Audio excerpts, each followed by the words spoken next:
نئی امریکی immigration policy کے مجوزہ منصوبے کے اثرات امریکہ آنے کے خواہشمند لوگوں پر کیا ہو سکتے ہیں، اس پر تبصرہ کرنے کے لیے ہمارے ساتھ کنٹکی سے موجود ہیں خالد کالو۔ خالد صاحب، ویلکم ٹو دی شو۔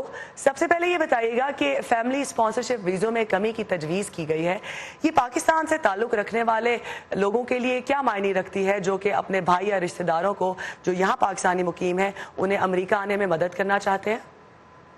جی، یہ ان کے اوپر بڑا اس کا منفی اثر ہوگا، کیونکہ ابھی تک زیادہ تر جو امیگریشن پاکستان سے آ رہی ہے وہ فیملی بیسڈ ہے، اور اس لیے اس وقت جو لوگ بھی ابھی تک بیٹھے ہوئے ہیں فینس کے اوپر کہ جی کرنی چاہیے یا نہیں کرنی چاہیے، ان کو چاہیے کہ وہ اپنا امیگریشن کا پروسیس شروع کر دیں۔ یہ جو ٹرینڈ ہے یہ نان فیملی بیسڈ امیگریشن کی طرف ہی چل رہا ہے۔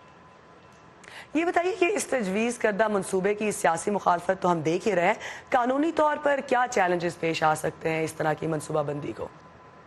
زیرو چیلنجز، قانونی طور پہ ان کو کوئی چیلنج نہیں آئے گا۔ وہ انہوں نے اسائلم جو ان کی آبلیگیشن ہے انٹرنیشنل ہیومن رائٹس کے انڈر، اس کو وہ ٹچ نہیں کر رہے۔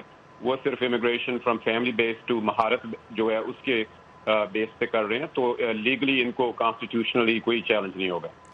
تو صدر ٹرمپ کا کہنا ہے کہ ان کے اس منصوبے سے امریکہ میں اعلیٰ ہنرمند لوگ جو ہیں ان کی تعداد میں اضافہ ہوگا، تو آپ کے کیا خیال ہے کہ وہ لوگ جو کہ اعلیٰ ہنرمند نہ بھی ہوں لیکن وہ اس طرح کے کام کرتے ہیں جس کے لیے آپ کو اتنی تعلیم کی ضرورت نہیں ہو، ان کی کیا امریکہ کو ضرورت نہیں ہے؟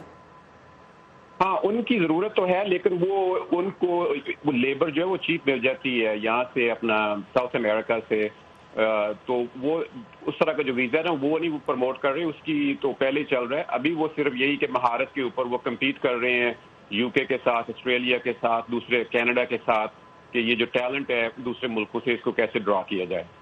تو دیکھیں باقی دنیا میں جیسے خود صدر ٹرمپ آسٹریلیا اور کینیڈا کی مثال دیتے ہیں کہ وہاں پر بھی یہ پوائنٹس بیس سسٹم ہے، تو پھر امریکہ میں جو ان کے حمایتی ہیں وہ کہتے ہیں کہ امریکہ میں کیوں نہ ہو ایسا سسٹم؟